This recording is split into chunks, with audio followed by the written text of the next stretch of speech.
mais de 150 mil pessoas moram na região Campo Grande, que começa na ponte da rodovia dos Bandeirantes. São 72 bairros às margens da Avenida João Boy Dunlop, onde agências bancárias, o comércio e serviços públicos diversos compõem uma verdadeira cidade dentro de Campinas. Paralelo a isso, favelas, ocupações, o que sobrou de um antigo lixão e a dificuldade de acesso à região central representam os dilemas e as contradições de um crescimento desordenado. Uma história que começou nos anos 70. Quero a liberdade, quero o vinho e o pão, quero ser a amizade, quero amor, prazer, quero nossa cidade sempre ensolarada, os meninos e o povo no poder, eu quero ver.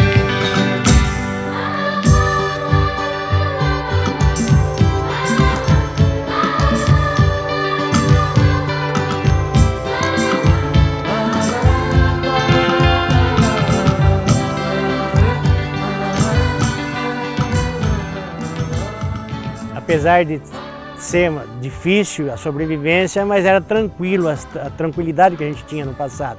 Era muito difícil, longe da cidade, o transporte coletivo era precário, era difícil chegar até o centro, demorava demais. Só tinha acho que umas 10 casas quando a gente veio para cá. E aí era ônibus, era péssimo. E tudo a gente teve que começar na época, né? Tava tudo sem nada aqui. As casas, tudo, cada um construindo a sua casa no final de semana, rua que não existia, porque quando era época de seca, aqui era uma baixada, o areião tomava conta, o ônibus não passava porque o areião não deixava. Não havia praticamente nada de saneamento básico, a estrada até o Florence era até razoável por causa da Pirelli. Quando chovia, do Florence, da ponte do Florence para cá, não tinha asfalto. Então, não tinha que vir a pé.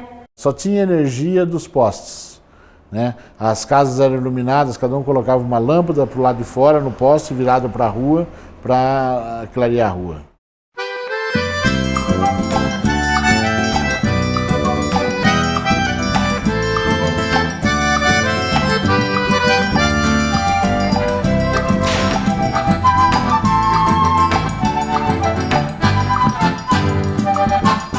Os primeiros loteamentos que foram feitos abrindo ruas e construção de casas foi o Jardim Florence 1 e Florence 2, e na sequência o Jardim Novo Maracanã, Jardim Maracanã e o Parque Valença.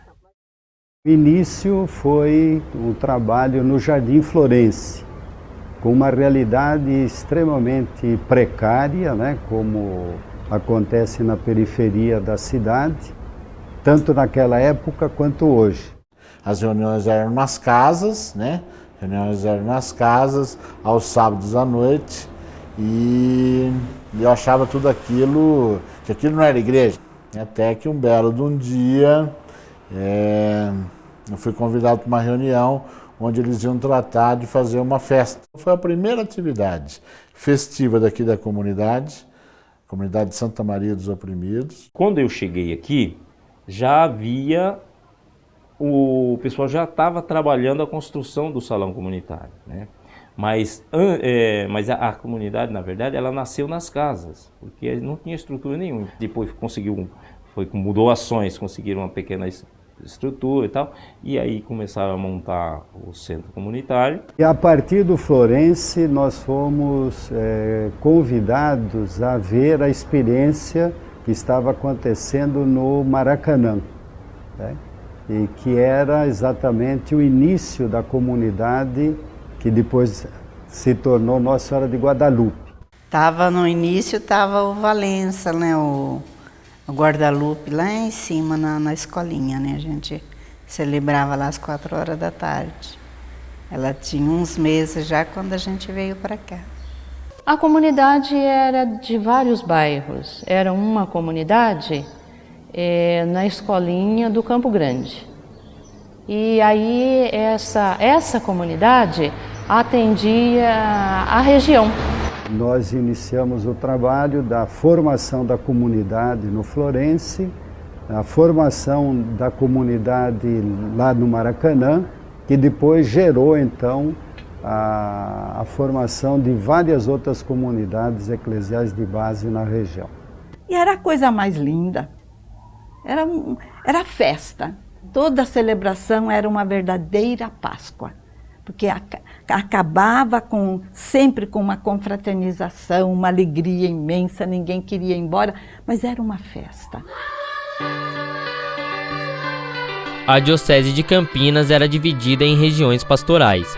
O Campo Grande pertencia à região do Campos Elíseos, que, por sua vez, era dividida em 5 setores, que receberam nomes de mártires: Santo Dias da Silva, Margarida Maria Alves, Dom Oscar Romero, Padre Josimo e Padre Ezequiel.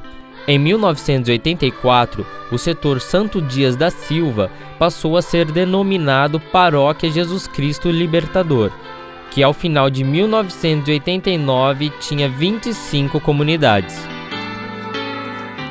Foi através da comunidade que a gente ganhava força para essas lutas, porque a gente não ia na comunidade só para rezar, a gente ia lá para discutir os problemas do bairro, da região, a situação de cada um. Uma das primeiras manifestações que nós fizemos, que deu um volume grande, foi do bate-panela e da vela acesa. Bom, essa foi interessante porque praticamente o Jardim Florence e os outros bairros não tinham eletricidade. Então, quando o presidente Figueiredo aqui veio, o pessoal resolveu fazer uma procissão silenciosa das velas. Para que nós chegamos no Terminal 2, que era ali na Moraes Salles, marcando para 6 horas da tarde, começou a chegar gente de Campinas inteira e da região inteira. Fomos andando até a prefeitura e colocamos, eu não me lembro lá, uma quantidade enorme de velas acesas diante da prefeitura para dizer que o povo tinha necessidade de eletricidade. Nós chegamos lá, estava esse cordão de gente, aí chegou aquele carinha de paletó azul, a cabeça pelada, lisa. Aquele é o Figueiredo. Aí o policial falou, é João Figueiredo. E os caras com bomba de gás assim, outros com arma em cima da gente assim, rapaz. O pessoal tudo com medo. Né? Primeiro queria nos passar o presidente da Câmara. Aí depois nós dissemos que não, que nós gostaríamos de falar com o prefeito em exercício, que era o Mocarzel. E foi uma ordem direta do Figueiredo, né, do presidente Figueiredo, de que ele resolvesse o problema que era dele. O Mocarzel marcou para nos receber no gabinete dele no outro dia. E aí nós tiramos uma comissão, né? Como já passava a ser uma luta regional, representantes de cada bairro para poder ir até a prefeitura. Com 29 dias iluminou tudo, a gente pensou que eles colocaram lâmpada uns 15 dias, depois com 29, não chegou nem um mês, iluminou tudo. Então foi uma vitória muito grande, que isso nos deu um ânimo maior, e quando nós começamos a participar num grupo maior e luta regional, as coisas passaram a ter uma conotação diferente com o poder público. Eles passaram a nos ver com mais respeito, né? Falava-se Campo Grande e aquilo deixava eles preocupados.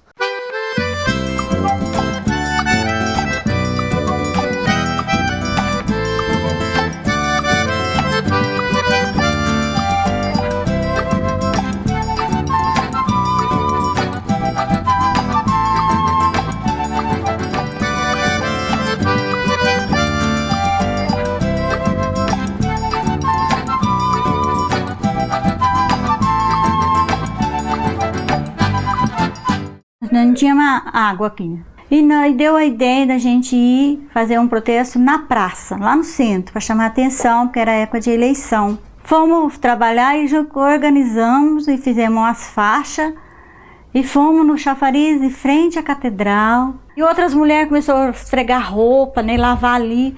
Chegou uma pessoa, uma repórter, chegou e falou assim para mim: "A senhora não tem medo de dar banho do seu filho aí não?" Eu falei: "Não, a água que nós usamos lá é muito mais suja do que essa." Água também era de poço. Eu tenho um poço na minha casa que, quando faltava água, os vizinhos iam buscar. E de repente a repórter voltou, falou com nós assim: o que vocês vão fazer agora daqui? Eu falei assim: nós vamos lá para Sanasa tentar negociar outra vez. Invadimos Sanasa sem bagunça, né? Tudo em paz. Não tinha baderna, não tinha barulheiro, não tinha nada.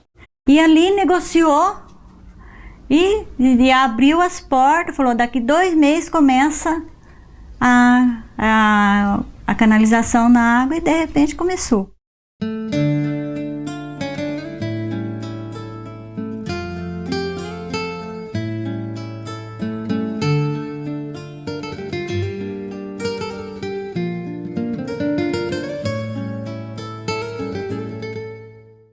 A outra luta, embora pequenininha, mas que foi extremamente significativa, foi a luta da comunidade do lixão, né? Porque era muito duro, era muito duro. O povo começou a se interessar, né? Porque vinha muito cobre, alumínio, muita coisa assim para eles catar, que estava, né, na época era o auge do dinheiro, o que mais dava dinheiro era o lixão. Lá o povo dizia: aqui nós disputamos o peixe podre com o urubu. E era verdade. Ah, sim, muita gente pegava, catava alimento para comer, catava carne que vinha, sabe? Tudo que vinha. Aí vinha nos caminhões, eles chegavam no caminhão, eles não deixavam nem jogar o lixo primeiro, né? Eles já amontoavam no caminhão. Quer dizer, as pessoas viviam do lixo. Algumas literalmente viviam do lixo. E as outras viviam, já naquela época, fazendo a reciclagem do lixo. Então, a comunidade, a gente saía, a gente tentava, né, fazer um trabalho, fazia visita para tentar conscientizar o pessoal de que isso fazia mal, né, para a saúde deles. Até hoje ela está lá, mas foi também uma luta muito grande por causa da situação do lixo.